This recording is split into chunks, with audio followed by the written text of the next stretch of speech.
Right. Hari ini kita tetap akan melanjutkan pembahasan kita 33 hal yang perlu kita mengerti tentang kerajaan Allah. Taruh tangan kanan saudara di dada, sama-sama bilang, di dalam diri saya ada kerajaan Allah. Saya mau tidak akan pernah saudara lupakan bahwa apapun yang terjadi, inside of us there is kingdom of God. Amin. Nah, hari ini kita masuk pada pembahasan ke-26, kerajaan Allah dan perjuangan memasukinya. Saya mengerti kalau saudara kritis, saudara ada dalam pertanyaan, sebetulnya kerajaan Allah ini bicara tentang anugerah atau perjuangan. Kadangkala kita mendikotomikan antara anugerah dan perjuangan. Saya percaya anugerah dan perjuangan bukan sesuatu yang contrary, bukan sesuatu yang kontras. Buat saya, orang yang menerima anugerah pasti berjuang. Sama-sama bilang, orang yang menerima anugerah pasti berjuang. Paulus bilang begini, dari sekalian rasul, akulah rasul yang paling hina. Tapi justru karena itu, karena aku menerima anugerah, aku bekerja keras lebih daripada orang lain. Amin. Dan yang kedua, saya percaya Tuhan akan memberi anugerah kepada orang-orang yang tahu menghargai anugerah. Amin. Tuhan memberikan anugerah kepada orang-orang yang tahu menghargai anugerah. Sama-sama bilang sama saya, Tuhan hanya memberi anugerah kepada orang-orang yang tahu menghargai anugerah. Karena buat apa Tuhan beri anugerah kepada orang-orang yang malas dan mempermainkan anugerah? Makanya ada salah satu ayat firman Tuhan yang luar biasa. Jangan buang mutiara ke mulut babi. Sesuatu yang berharga tidak bisa diberikan kepada orang yang tidak tahu menghargai. Makanya cewek-cewek, cowok-cowok yang masih muda ini dengar baik. Cintamu yang tulus jangan diberikan kepada orang yang tidak bisa menghargai cinta. Amin ke apa ke? Ya ini dampak hujan memang begitu. Cintamu yang tulus tidak bisa diberikan kepada orang yang tidak bisa menghargai cinta. Karena kalau cintamu yang tulus diberikan kepada orang yang tidak bisa menghargai cinta, dia akan mempermainkan cintamu. Dia akan memanfaatkan cintamu. Dan ujung-ujungnya dia menyakiti engkau dan membuang engkau seperti sampah. Gak usah nangis. Khotbah hari ini persis seperti yang sedang saya alami. Ketawa kah, nangis kah? Jadi saya ulangi sekali lagi. Ada banyak orang yang pasti akan mempertanyakan. Jadi sebetulnya kerajaan Allah itu anugerah atau perjuangan. Sekali lagi saya bilang, anugerah dan perjuangan bukan sesuatu yang apa? Contrary. Bukan sesuatu yang bertentangan. Orang yang menerima anugerah pasti akan menjadi orang yang berjuang. Saudara di rumah ketik dalam chat saudara, orang yang menerima anugerah dan menyadari anugerah pasti akan berjuang. Setuju? Dan Tuhan hanya memberikan anugerah kepada orang-orang yang bisa menghargai anugerah itu. Nah, ini yang kita mau belajar hari ini. Buka Alkitab kita sama-sama. Injil Lukas pasal 16 ayat 15 sampai 18. Lalu ia berkata kepada mereka, kamu membenarkan diri di hadapan orang, tetapi Allah mengetahui hatimu. Sebab apa yang dikagumi manusia dibenci oleh Allah. Apa yang dikagumi manusia apa? Dibenci oleh Allah. Ayat 16. Hukum Taurat dan kitab para nabi berlaku sampai kepada zaman Yohanes. Dan sejak waktu itu kerajaan Allah diberitakan Dan setiap orang yang menggagahinya berebut memasukinya. Mungkin sebagian saudara bingung. Dikatakan di sini apa? Setiap orang menggagahinya berebut memasukinya. Rasanya terjemahannya kurang pas. Karena menggagahi dalam bahasa Indonesia artinya memperkosa. Tapi kalau dalam bahasa Inggris jelas dikatakan the violent take it by force. Orang-orang yang perkasa akan merebut kemenangannya dengan keperkasaannya. Saya coba lihat dalam bahasa Yunaninya, kata yang dipakai adalah biazo. Biazo itu sama artinya bahwa di akhir zaman ini iblis akan membingungkan banyak orang dengan segala kesenangan dan kekaguman, tapi apa yang disukai dan dikagumi oleh dunia itu dibenci oleh Allah. But the violent, orang-orang yang perkasa akan merebut jalannya kembali, akan mengalahkan segala hal duniawi by force. Jadi saya percaya di akhir zaman anak-anak Tuhan harus serius. Kalau belum ngerti gini saya ajarin, amin gitu. Ya, huruf depannya A, belakangnya N. Coba. Amin. Bisa rupanya. Saya mengajak di akhir zaman anak-anak Tuhan harus serius. Ini baru kelop ini. Saya mengajak sebagai gembala setiap anak-anak Tuhan di akhir zaman harus serius. Saudara-saudara yang di rumah ketika live chat saudara, saya harus serius. Kenapa saya harus serius? Bilang sama sebelah saudara, setan juga serius. Setan serius apa? Mau ngancurin rumah tangga saudara. Setan mau serius apa? Ngancurin masa muda saudara. Setan serius apa? Mau bikin hati saudara gelisah, kecewa, tertekan. Setan serius apa? Mau buat saudara mundur dari pelayanan. Setan serius apa? Mau buat hidup saudara tertekan dan penuh kepahitan. Tapi hari ini saya mau bilang anak-anak Tuhan harus serius. Berjuang sampai tetap ada di jalan kerajaan Allah. Yang setuju berikan tepuk tangan yang meriah buat Tuhan. Anugerah tidak menjadikan kita orang-orang malas. Anugerah tidak menjadikan kita orang-orang yang seenaknya dan semaunya. Anugerah menjadikan kita orang-orang yang harus berjuang.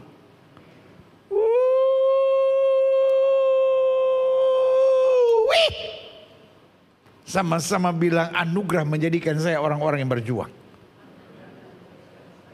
Anak Tuhan harus serius. Makanya ayat ini bilang apa? Ayat 17.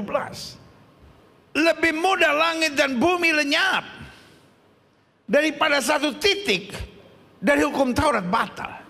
Dengan lain kata dari pihak Allah, Allahnya serius. Sama-sama bilang sama saya, Allah itu serius. Bilang sama sebelah sudah tinggal elunya aja. Setuju? Jadi hari ini saya bilang, setannya serius. Setan gak tidur-tidur, kerjaannya cuma mikirin kita. Bagaimana supaya gereja pecah. Bagaimana supaya hamba Tuhan satu nyerang hamba Tuhan lain. Bagaimana supaya suami bosan sama istrinya. Istri jenuh sama suaminya. Supaya suami terus lihat kesalahan istrinya. Istri lihat kesalahan suaminya. Kalau engkau selalu melihat kesalahan suamimu. Kalau engkau selalu melihat kesalahan istrimu. Engkau berhasil dibujuk oleh setan. Jangan bego. Jangan apa saya bilang? Jangan bego. Kalau saudara ribut terus dalam rumah tangga, saudara masuk pelayanan, saudara lihat kekurangan gereja. Sesama hamba Tuhan, sesama anak Tuhan, sesama pelayan Tuhan, yang kau lihat hanya kekurangan, yang kau gak bisa lihat kelebihan sama sekali. Pelayanan buat engkau menjenuhkan, membosankan. Hal-hal tentang gereja bagimu menyebalkan. Saya hanya mau beritahu, engkau masuk dalam jebakan iblis yang dalam. Karena setan itu apa? Gua pikir ngerti. Saya pikir semua pasti bilang serius. Setan itu. Yang pasti setan itu mukanya gak kayak lu gitu. Sama-sama bilang setan itu serius. Tapi Alkitab juga bilang God is serious. Karena lebih mudah dikatakan apa tadi? Langit dan bumi lenyap daripada apa? Satu titik dari hukum Taurat batal. Artinya janji Tuhan tidak mungkin meleset. Hanya dibutuhkan keseriusan kita untuk tetap berpegang pada janji Tuhan. Maka langit dan bumi boleh lenyap, tapi firman Allah tinggal tetap. Berikan tepuk tangan dia meriah. Ayat 18-nya bilang, setiap orang yang menceraikan istrinya lalu kawin dengan perempuan lain, ia berbuat zina. Dan barang siapa kawin dengan perempuan yang diceraikan suaminya, ia berbuat zina. Jadi Alkitab sedang mau bilang, kita ini harus serius. Kenapa suami menceraikan istrinya? Kenapa istri menceraikan suaminya? Pasti karena hanya lihat kekurangan. Nah, Alkitab sedang mau bilang, hidup bukan soal bagaimana cari fault. Hidup bukan bagaimana soal cari kesalahan. Tapi hidup ini bagaimana justru menemukan hal-hal yang baik dan berarti. Yang setuju sama saya bilang hidup harus serius. Makanya dalam bahasa Inggris Lukas 16 ayat 16 bilang begini, the law and the prophets were proclaimed until John. Jadi hukum Taurat dan juga nubuatan nabi-nabi itu terus berlaku sampai masa Yohanes. Since that time, setelah masa Yohanes, the good news of the kingdom of God is being preached. Artinya, setelah zaman Yohanes kita masuk era lain. Kalau pertama bernama era Bapa. Ya kan? Yang kedua bernama era Kristus. Maka selanjutnya kita akan memasuki yang bernama era Kingdom of God. Era anugerah. Dan dikatakan, and everyone is forcing the way into it. Setiap orang harusnya terdorong dengan perjuangan, mau nggak mau, untuk menikmati janji-janji Tuhan, harus melakukannya dengan perjuangan. Amin. Di sini nggak ada cerita menggagahi. Apalagi urusannya menggagahi, bikin pusing aja. Dalam bahasa Yunani dibilang biazo, forcing unto it. Dan hari ini saya mau bilang,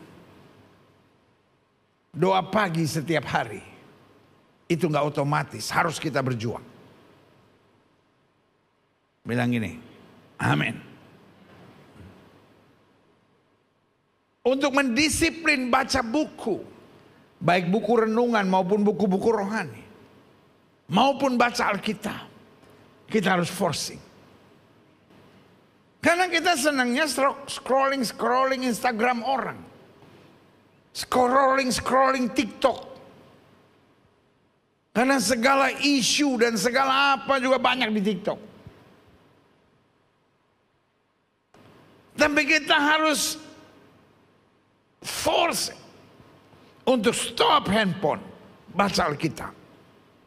Amin. Bisa mengampuni, bisa mengasihi, bisa melihat kelebihan orang. You have to force it. Bisa nggak berpikir negatif, you have to force it. Makanya Alkitab bilang, latihlah dirimu beribadah. Paulus bilang, kalau aku petinju bukan petinju yang sembarang saja memukul. Kalau aku pelari bukan seorang pelari yang sembarang saja berlari. Kuncinya jangan sembarang, tapi harus serius. Nah, saya pelajari, makanya dalam pendahuluan saya tekankan begini. Hidup Kristen memang tidak dapat dipisahkan dari apa? Anugerah. Satu, anugerah dosa kita diampuni. We can do nothing. Kita nggak bisa berbuat apa-apa untuk dosa kita diampuni. Absolutely nothing. Kita nggak bisa buat apa-apa. Satu-satunya yang kita bisa buat hanya minta ampun.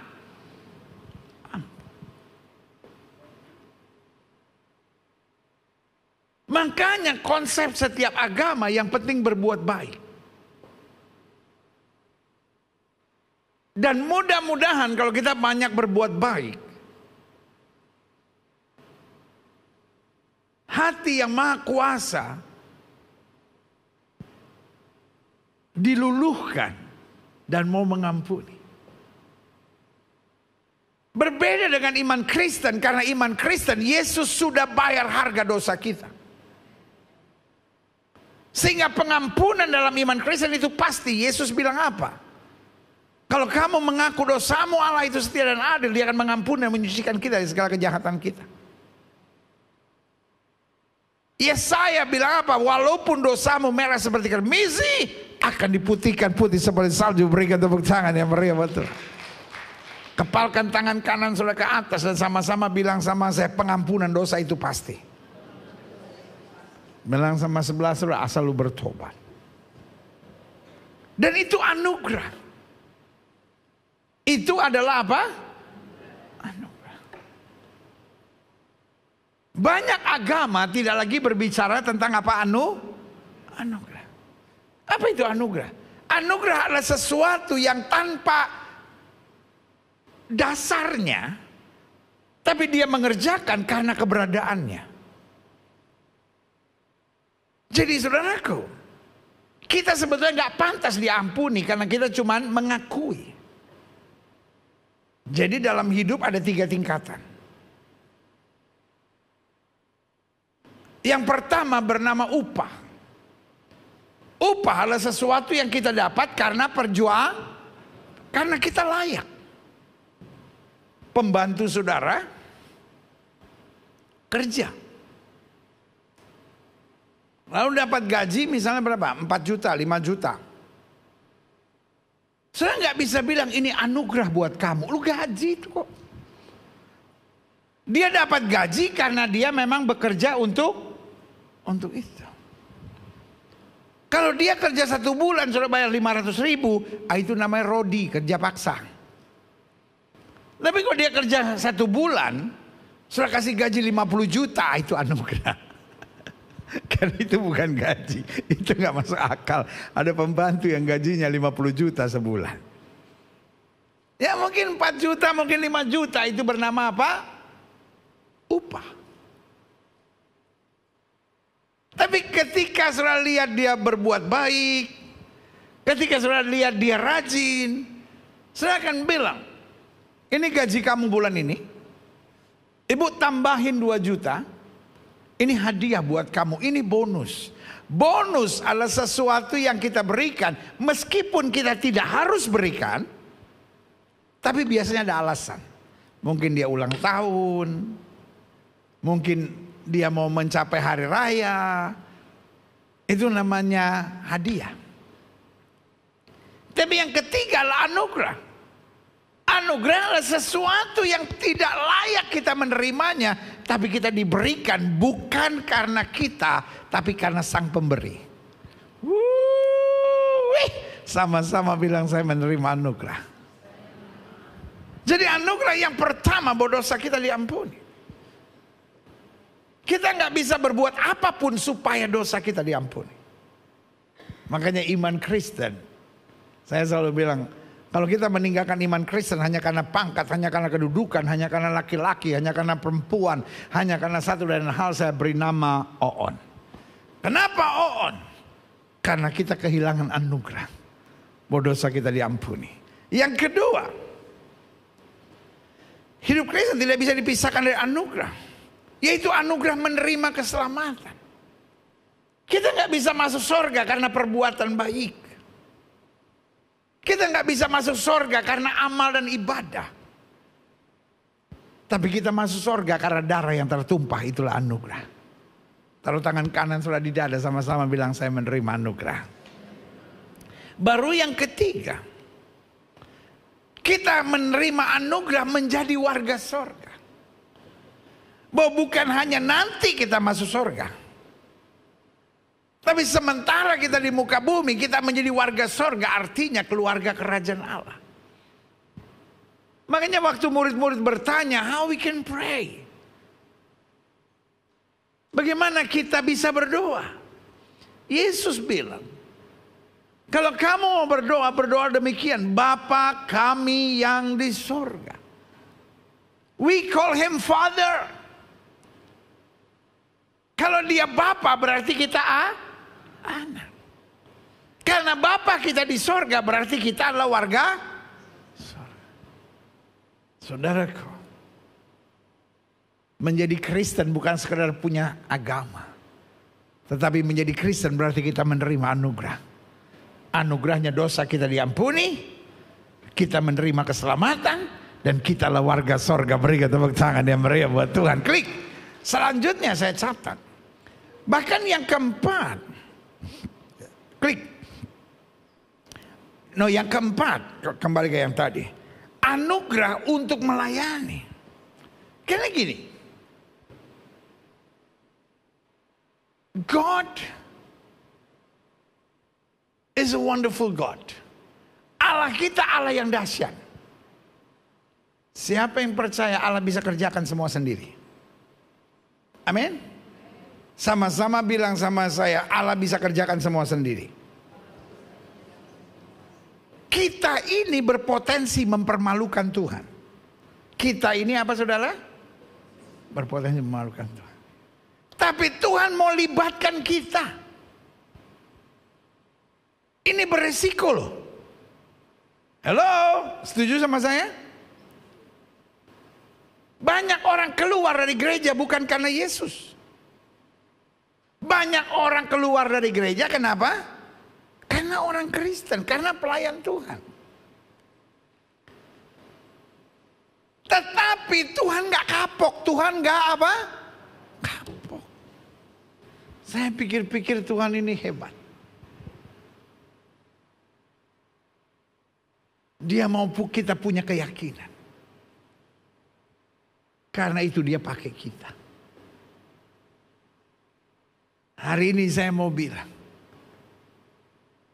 orang-orang yang bisa menyadari bahwa kalau saya bisa melayani karena anugerah, nggak akan pernah ngeluh capek, nggak akan pernah ngeluh berat, nggak akan pernah ngeluh, aduh saya melayani, tetapi persoalan saya banyak, masalah saya nggak selesai, kerjaan saya bertumpuk-tumpuk, lalu situasi ekonomi saya juga berat. Tapi dia berkata, walaupun tantangan saya berat, saya boleh melayani Tuhan. Adalah anugerah yang dahsyat dan luar biasa. Berikan tepuk tangan yang meriah.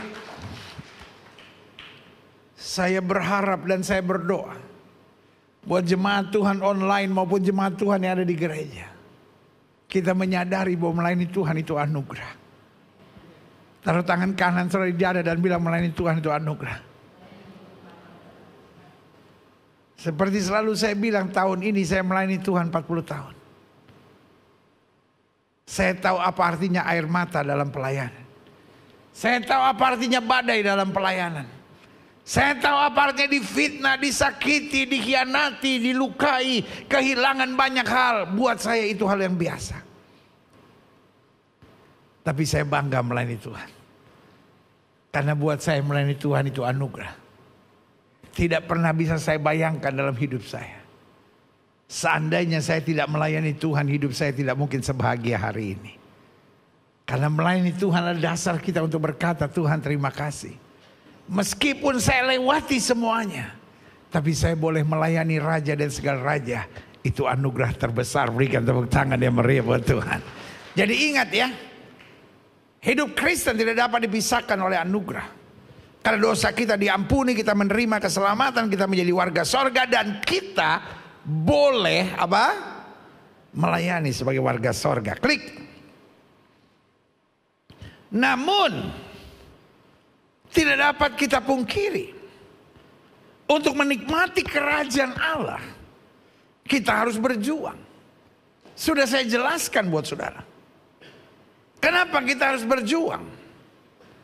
Karena musuh kita serius.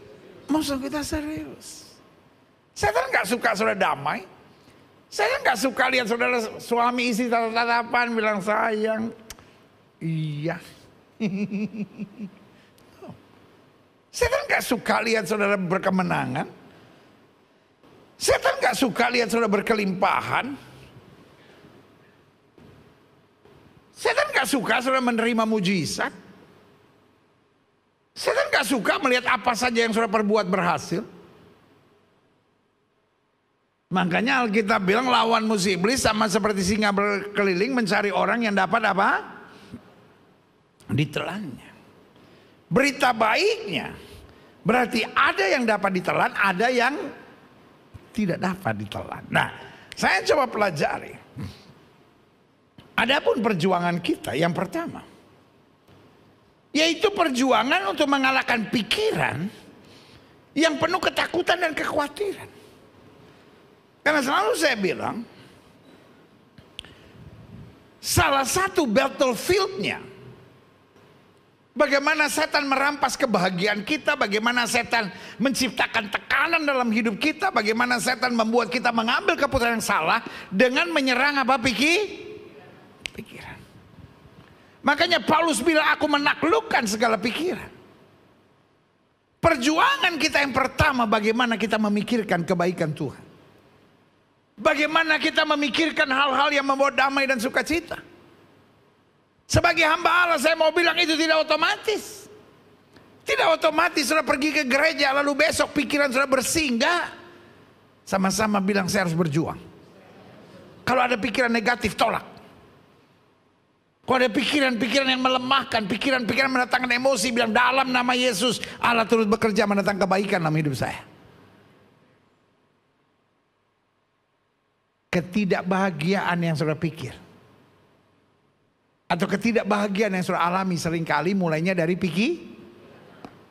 Bu, suamimu kadangkala tidak seburuk yang kau pikirkan.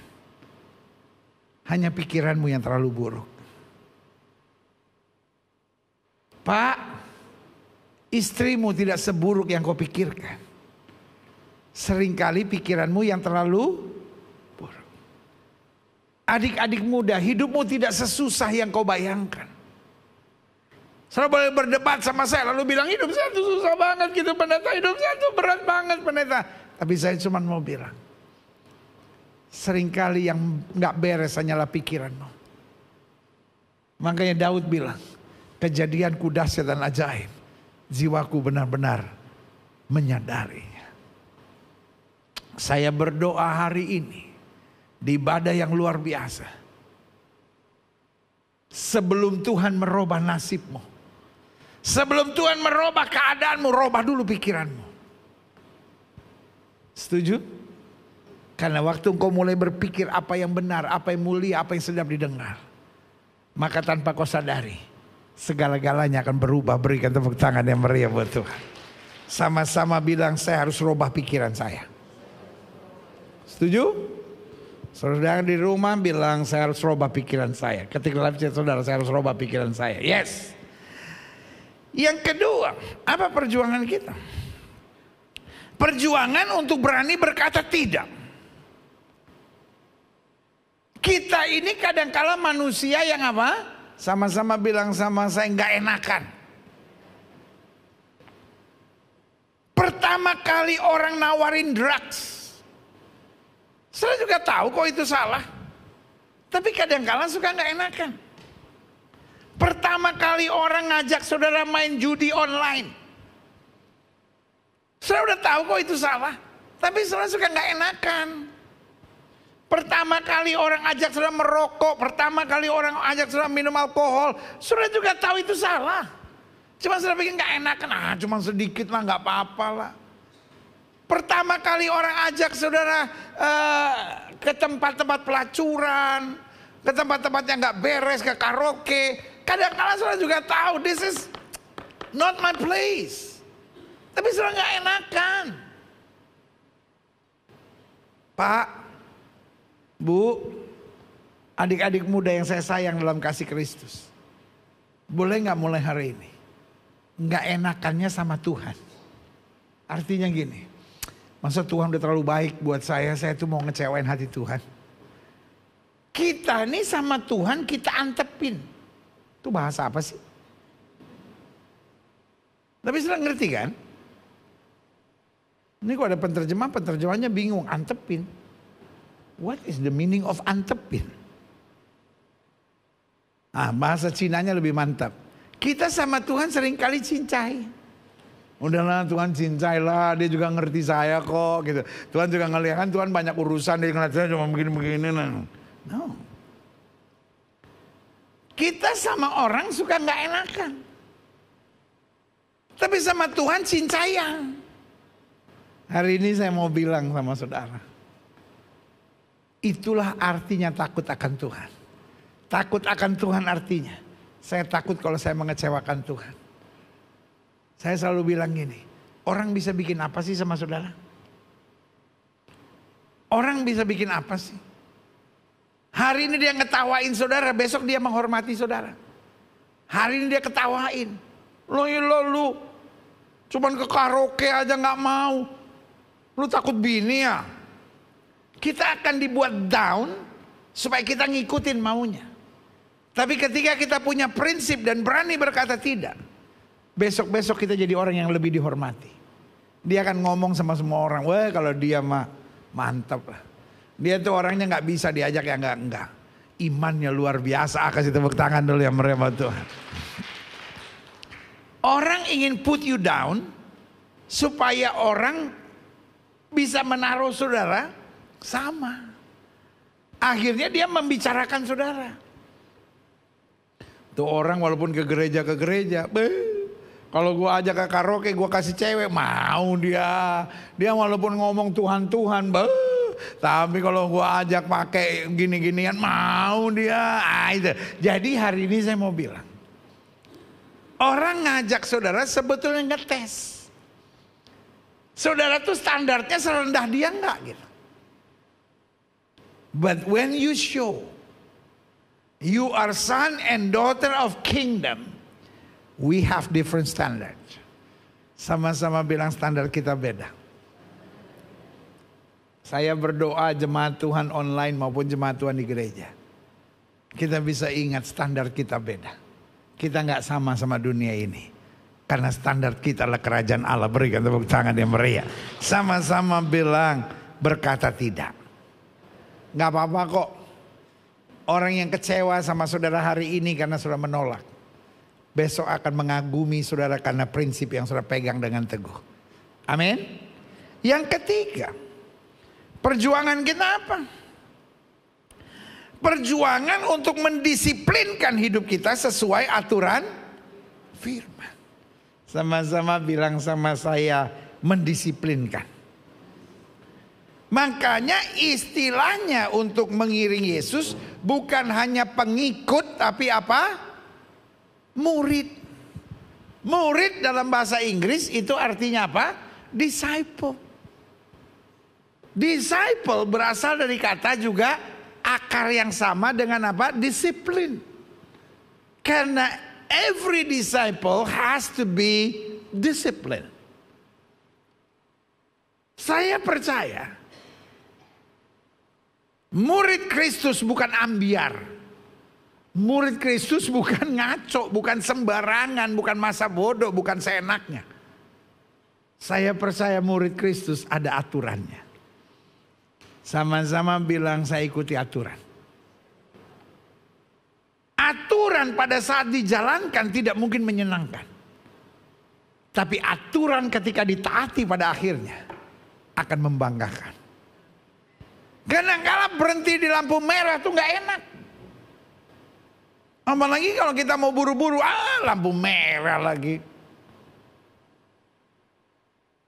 Betul? Setuju? Tapi saudara bisa bayangkan gak kalau Jakarta gak ada lampu merah?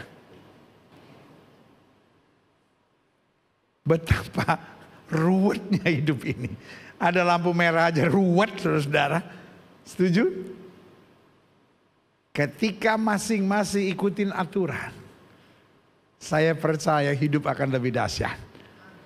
Selama kita ikuti aturan firman, berkat surgawi tercurah luar biasa. Berikan tepuk tangan ya Maria. Haleluya. Yang terakhir, saya undang pemain musik maju ke depan. Adapun perjuangan kita, perjuangan untuk berani berbeda dengan dunia. Karena firman Tuhan jelas, apa saja yang dikagumi oleh dunia adalah apa? Kebencian di hadapan Tuhan. Alkitab saya bilang, dunia ini sedang lenyap dengan segala keinginannya. Tapi orang yang melakukan kehendak Tuhan akan tetap hidup sampai selama-lamanya. Sebagai gembala saya mencintai saudara. Dan saya mengerti, life is about grace of God. Hidup ini adalah anugerah. Tetapi di tengah anugerah kita menjadi orang-orang yang berjuang. Tetapi dalam perjuangan kita bukan orang-orang cepat putus asa. Karena dalam perjuangan kita tetap percaya. Waktu kita nggak sanggup, waktu kita nggak mampu, anugerah Allah tercurah luar biasa. Berikan tepuk tangan yang meriah buat Tuhan.